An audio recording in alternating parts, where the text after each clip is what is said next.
No bonus. What do we do? Well, apparently, Manager Mike holds a grudge against me for confronting him and plans to use the bonus as leverage to make me apologize. Typical arrogant Manager Mike thinking. But it worked out well for me. Thank you so much. What? Well, if you leave, it'll be a relief for me too. My cheerful gratitude seems to have surprised Manager Mike. But I've never felt more grateful to Manager Mike than at this moment. Is that so? That's great then. I'll leave my clients to you, Manager Mike. The handover. I don't need that.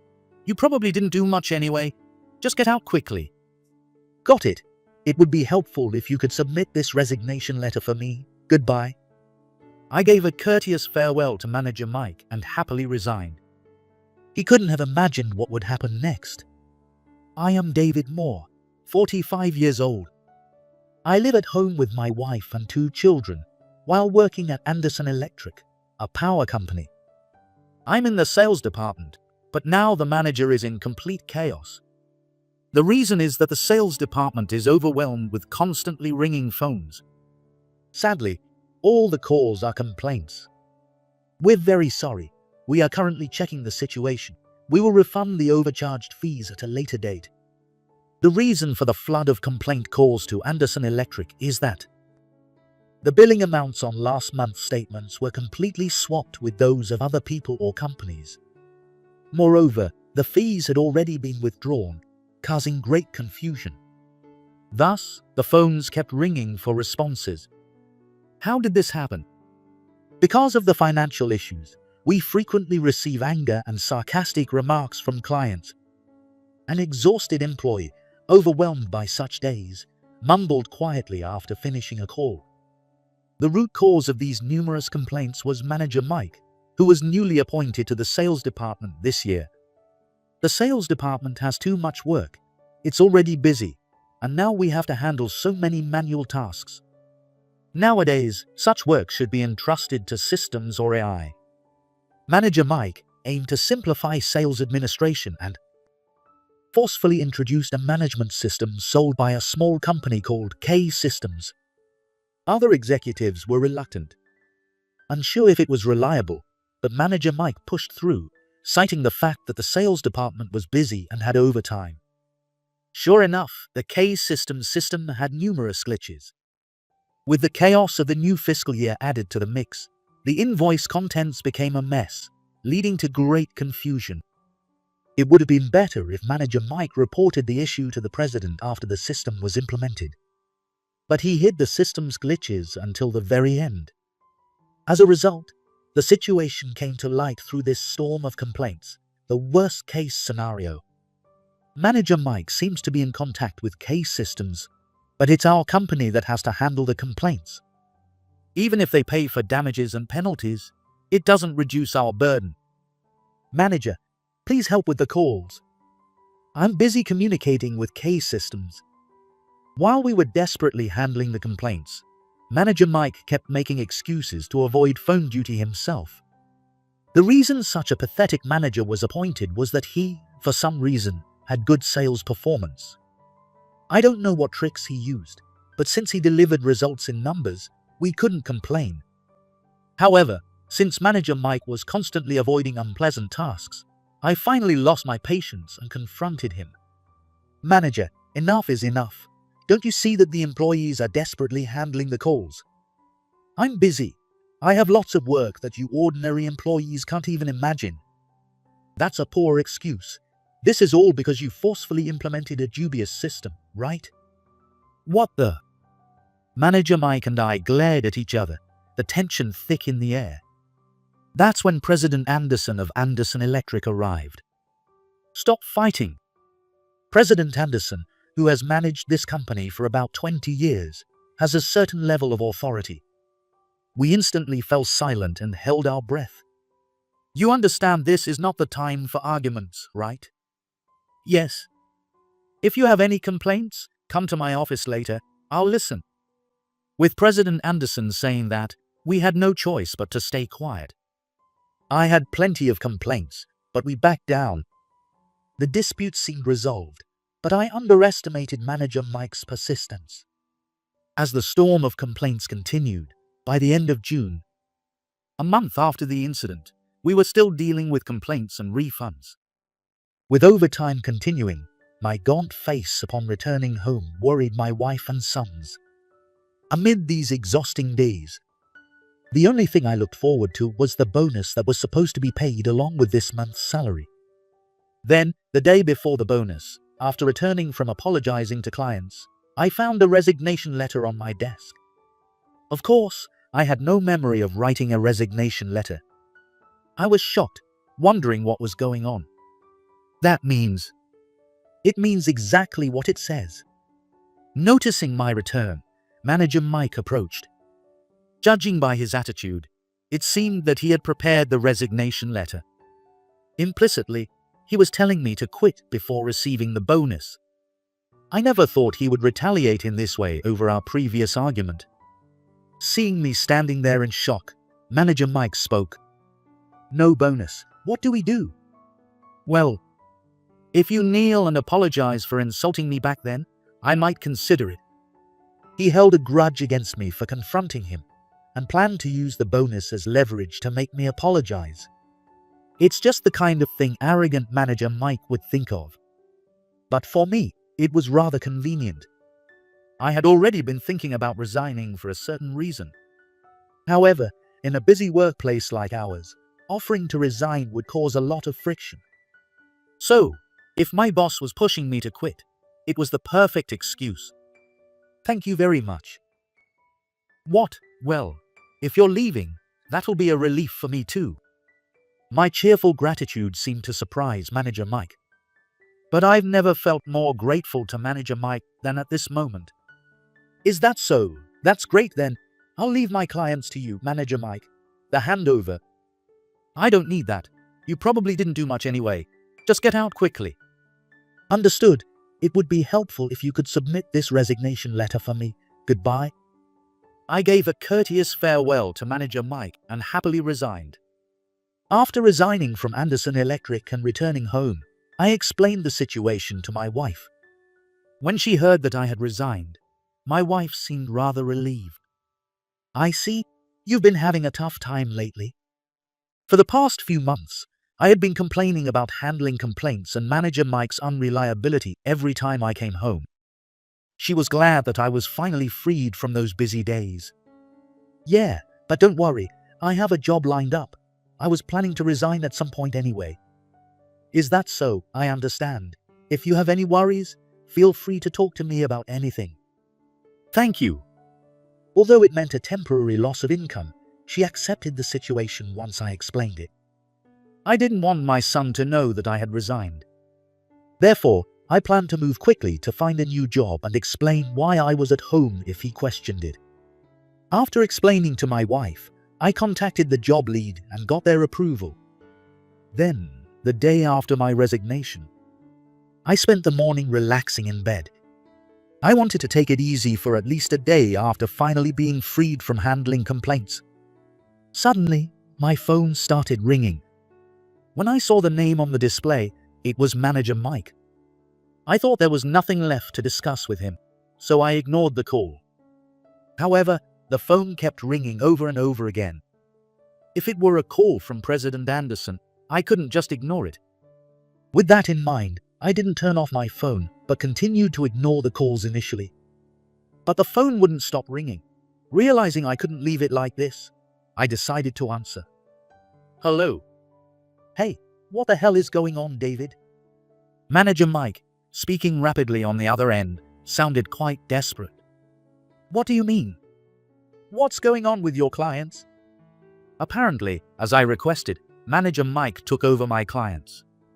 But it seems something displeasing had happened. "What do you mean by what's going on?" "When I told them you were no longer their contact, they all said they'd stop doing business with us." "Maybe it's because your handling of the situation wasn't good, manager." "What did you say? Are you kidding me?" "I am one of the veterans in the department. As a result, I was actually in charge of several major corporate accounts. This included handling complaints and refund processes." "Did you tell them to stop doing business with us?" Why would I say something like that? What benefit would I have from stopping the deals? Then why did they suddenly decide to stop the business? I hadn't talked to them since I resigned, so I didn't know. After thinking for a moment, I conveyed the reason that came to mind. Maybe it's your attitude, Manager Mike? What? It sounds impressive to have major corporate clients. I'm sure many employees in the sales department would love to handle those accounts. However, through my time working here, I realized that dealing with major companies is tough. Electric companies are taken for granted, and nowadays, there are many competitors. As a result, there's little appreciation for our company, and almost no clients see us as equals. In negotiations, we typically have to humble ourselves, persistently bargaining with clients who relentlessly pursue lower prices. Only after building trust can we finally secure contracts. Without the patience to do this, we can't maintain deals with big companies. They would just say they're looking for a cheaper alternative. Given that they're already irritated, it's only natural they'd switch to a competitor if we mishandle things. What? Even before I resigned, the clients were frustrated with the extra work caused by the recent trouble. I would constantly apologize, soothe them, and carefully explain the situation. I begged them to continue doing business with us, lowering my head humbly. The combination of my humble attitude and the trust built over years of interaction allowed us to keep the deals despite the turmoil. Then, Manager Mike came in, suddenly announcing the change in contact person and acting arrogantly. It's no surprise they said they'd look for a cheaper, more reliable company after that. Anyway, you need to come back. You have to convince the clients to keep doing business with us. That's impossible. What are you talking about? You just quit yesterday. You can come back right away. What does he think a resignation letter is? Once it's submitted and accepted, resignation is final. And there's another reason why I can't return to Anderson Electric. I decided to confront Manager Mike, who ignores company rules and makes unreasonable demands, with reality. I've already secured a job at another company. You got a job, but you quit just yesterday. Actually, I've been getting offers from another company for a while. When I contacted them, they welcomed me warmly. By the way, it's a much larger company than Anderson Electric. What? Manager Mike exclaimed in shock. Hearing his voice made me feel satisfied. They're hiring me at double my current salary. The bonus you took from me will be paid as a signing bonus. No way such a company exists. You're lying to mock me. Cut it out. Why would I lie about something so trivial? Unlike you, I am not irresponsible. You. I'm sure Manager Mike was shaking with anger on the other end of the line. He never imagined that his plan to force me to resign would result in losing clients and me landing a better job. Is that all you wanted to say? If so, goodbye. Hey, stop joking. Just come back without any more nonsense. Manager Mike continued to shout bitterly, but I saw no need to listen and hung up the phone. Then, I blocked his number. About a week later, I started my new job at the company I had contacted earlier. Through my sales work, I had built connections with many companies. Occasionally, I would receive job offers. I'm glad you accepted our offer. I had almost given up. But I never thought the day would come when I could work with you, David. The person greeting me was President Davis of Davis Trading. This company is a large corporation with various businesses in steel, energy, and automobile manufacturing. Working with energy means I can use some of my knowledge from my previous job. I'm honored you reached out to me. Your enthusiastic and meticulous approach to sales is quite rare. It might be challenging to relearn some things, but we expect great things from you here. Yes, thank you. Ever since my time at Anderson Electric, President Davis had been scouting me. Apparently, during my sales visits to Davis Trading, my detailed consultations and dedication left a good impression. Even veteran employees rarely handle sales as meticulously as I did. President Davis said my serious work attitude, built through years of experience, was impressive. Getting out of the chaos at Anderson Electric and receiving a higher salary was more than I could have wished for. I must meet the expectations President Davis has for me, no matter what. Still, it was unfortunate. I'm glad you're joining us, but to be forced to resign right before your bonus. Yes, that's why I'm so grateful to you, President Davis. So, what exactly happened at Anderson Electric? It's not good to discuss internal company chaos with outsiders, but I'm sure President Davis will keep it confidential. So, I decided to briefly explain the situation at Anderson Electric. Well, our manager made a mess at the beginning of the fiscal year. Manager Mike introduced a flawed management system, causing chaos at Anderson Electric. He then tried to evade responsibility, so I confronted him. This led to a hostile relationship between us, and I was forced to resign. I summarized the events succinctly. However, it worked out well for me since I had been considering moving to Davis Trading anyway. At Anderson Electric, I spent every day appeasing clients as a sales rep, handling a flood of complaints from the start of the new fiscal year. Every day was overtime, leaving me exhausted. I felt grateful to President Anderson, but it was natural for me to want to leave when a company offered me better terms. I was actually looking for the right moment to resign, but considering my clients, colleagues, and family, it wasn't easy. Then Manager Mike pushed me out, which turned out to be convenient. I could have resigned any time by submitting my resignation letter, but I hesitated because of my clients and colleagues. Anyway, I'm glad you got away from the heavy workload and unreasonable boss. Thank you. By the way, we've terminated our contract with Anderson Electric. Is that so? When I resigned, Davis Trading was still doing business with Anderson Electric. But it seems something happened after I left. I had a conversation, but that Manager Mike is unpleasant. These days, there are plenty of electric companies. If he continues to work there, there's no need to keep the contract. It appears that after taking over my clients, Manager Mike behaved poorly on the phone and angered Davis Trading. What did Manager Mike say? He assured us that the root cause employee had been let go, so we could rest easy. To cause such a major incident and then just fire a rank-and-file employee is beyond irresponsible. I told them we couldn't continue business and terminated the contract at the end of the month. We're now moving forward with another company. Well, did he really think that claiming my resignation would satisfy the clients? He probably explained the same thing to other clients, so it's no wonder they are severing ties one after another. Well, that's all in the past now. The fact that you joined our company is the best outcome. We look forward to your contributions here. Thank you.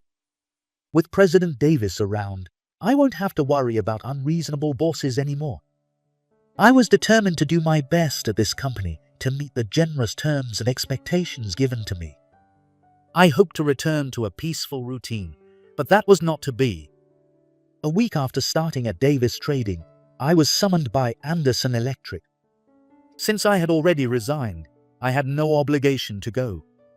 However, it seemed that Manager Mike was spreading lies and shifting the blame onto me. I couldn't leave this unfounded accusation unaddressed, as it might cause trouble later. After notifying Davis Trading of my absence, I went to the president's office at Anderson Electric. There, I found President Anderson and Manager Mike, both with stern expressions. I'm sorry to call you in despite your resignation. No problem, but what's going on? In response to my question, Manager Mike started to make his claims. This guy is the root of all the problems. David introduced a useless system that threw the department into chaos and then quit without notice. Moreover, we lost major clients he handled, and sales have plummeted. We can't let such an irresponsible person, who just wrecks the company and leaves, get away with it. What? It seemed the story had been greatly distorted. What are you talking about? First of all, it was Manager Mike who forcefully implemented the system despite opposition, right? Shut up. You were the one who kept telling me to reduce the administrative work. I absolutely never said that.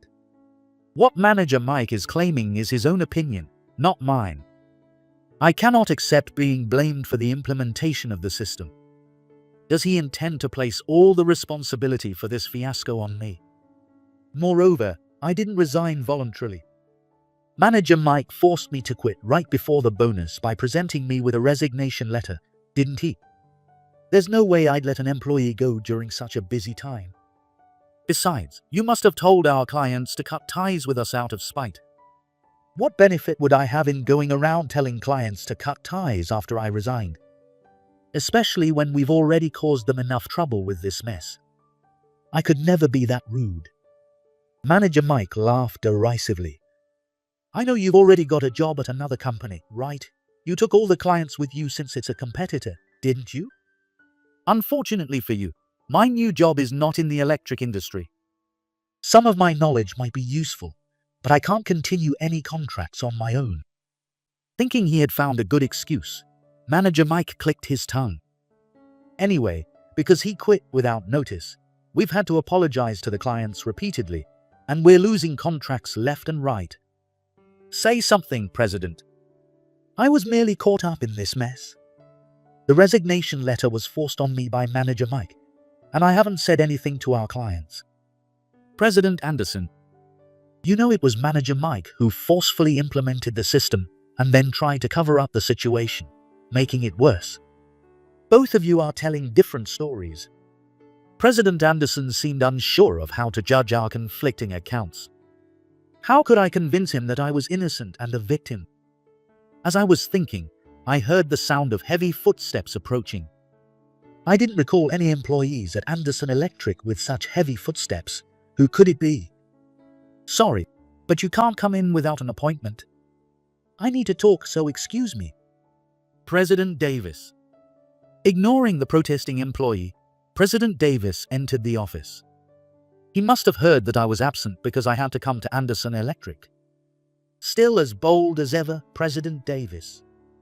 I heard our promising new star was being unfairly blamed.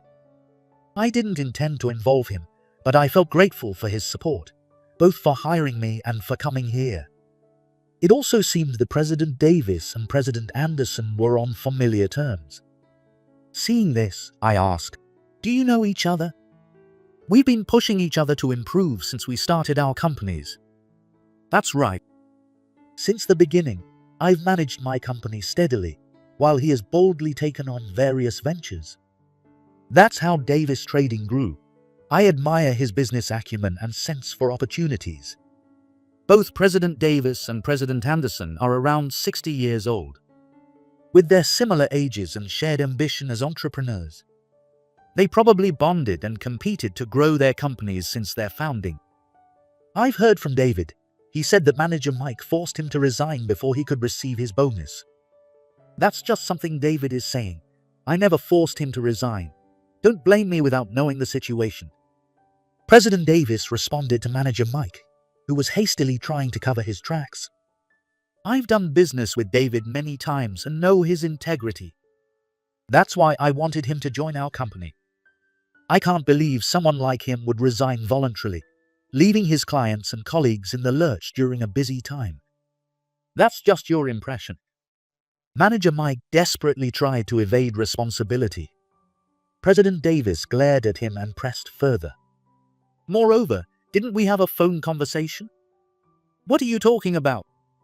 You said the root cause employee had been let go now, whose claim was it that David resigned voluntarily. Hearing President Davis's remarks, Manager Mike began to sweat. It seems you change your story depending on who you're talking to, Manager Mike. Well, caught in the inconsistency of his statements, Manager Mike could only falter. I had a brief conversation with Mike over the phone. But do you always have that kind of attitude with clients?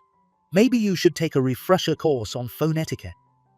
Our new graduates handle calls much better. That's not true. There's not a shred of sincerity in you. Your words reveal that you only care about your company's profit and see us as nothing more than a cash cow. Given your insincere attitude, it's no wonder clients are severing ties after you took over David's accounts. Manager Mike was visibly shaken, clearly not expecting his phone manner to be criticized by a client. Until now, he had managed to hide his misdeeds. But now, the truth was unraveling from all directions. David is an excellent employee. He's already making significant contributions to our company. In the past, he carefully crafted plans for our contracts. I can't imagine him lying in a way that would harm the company. I also highly regard his work. We regretted losing him when he resigned. Suddenly, President Davis made a suggestion. Speaking of the electricity contracts, what is it? If you demote or fire Manager Mike, we will consider resuming our business with you. What? He hadn't expected his position to be used as a bargaining chip. Manager Mike exclaimed in surprise. President Davis. You were rude to me over the phone. I don't want to do business with you. As a former client, I suggest you take this step. Given the number of contracts you're losing, it seems other clients feel the same way. That may be true, but judging by your inconsistent statements, it's almost certain that you triggered this mess. It's reasonable to hold you accountable, and if they do, our company would feel secure doing business again. It's not a bad deal. Realizing his position was in jeopardy, Manager Mike began to protest. President Anderson, you can't fire me. I've contributed so much to this company. A small mistake. Which small mistake are you referring to? The trouble caused by the system implementation. Manager Mike finally confessed that the current issue was his doing. I've been in contact with K Systems, who developed the system. We're currently negotiating the damages. That's not the point. For over a month, employees have been working overtime daily to handle complaints. And you call this a small mistake that doesn't need punishment. But I've worked so hard for this company. Isn't it too harsh to make me quit over this? Manager Mike clung to his current position with childish excuses, clearly desperate to avoid demotion or being fired. While dismissing him outright would be the quickest solution, current laws make that difficult. Firing him without his agreement could lead to further trouble. As I was pondering this, several employees entered the president's office. Sorry for eavesdropping, but we can't take it anymore. And who are you? The employees who entered were from the sales department. They seemed to have been listening to our argument. Seeing me, the forced to resign employee, and Manager Mike, the cause of the issue, discussing things with President Anderson, they couldn't focus on their work without knowing the outcome. The employees spoke up. Because Manager Mike forcefully implemented that faulty system, we're suffering. He should have reported to President Anderson immediately, but he kept hiding it until things got out of hand. He's been taking credit for our work for ages. Do you know how frustrated we are that someone like him became our manager? With this new information, President Anderson's gaze grew even sharper. Taking credit for others? This is the first I'm hearing of it, Manager Mike. No, I didn't do anything like that. The employees are just making it up. Don't lie. Everyone knows that most of your high sales figures come from taking credit for the work of your team. The employees countered vehemently. Seizing the moment, I added my own experience. I've had my work stolen as well. You took the contract right out of my hands with a smile on your face. You too, David. You're all just ganging up on me. Manager Mike had impressive sales numbers, but it was because he was stealing credit from his team. With his misdeeds exposed, it was clear that he couldn't stay in his position. Mike, it seems you've been hiding a lot from me. No, that's not true. Given all that's come to light, I won't be lenient. You'd better start explaining everything. Damn it. President Anderson glared sharply at Manager Mike, pressing him further. Realizing he could no longer escape, Manager Mike dropped to his knees and pounded the floor. Seeing this, the employees rejoiced, finally feeling liberated from his tyranny. President Davis and I exchanged relieved glances. President Anderson then took Manager Mike to a conference room for a one-on-one discussion. The employees returned to their department and reported to everyone that Manager Mike was finally being disciplined.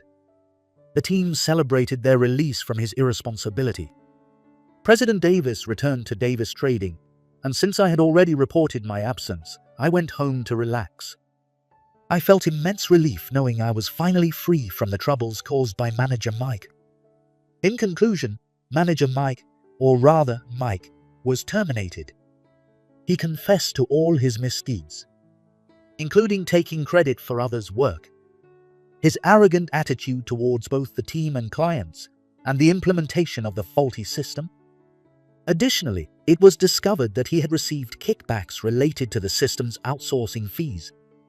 He and K Systems, the development company, were splitting the money.